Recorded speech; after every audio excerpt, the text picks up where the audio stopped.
Pwede nga bang basta na lang i-dismiss ng Senado ang impeachment case laban kay VP Sara kahit wala pang proper trial na nangyayari?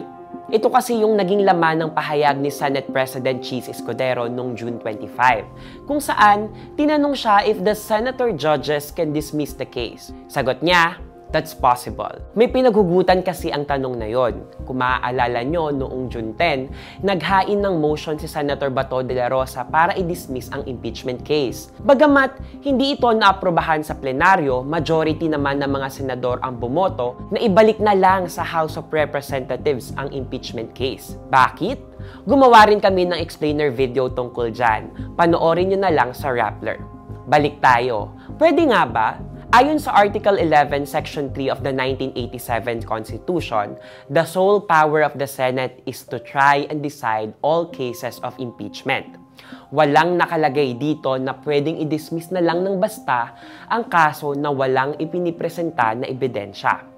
Sabi ni Escudero, technically raw, senators can file any motion sa plenary and this will be decided through a simple majority vote, meaning 13. Ito ba ay constitutional?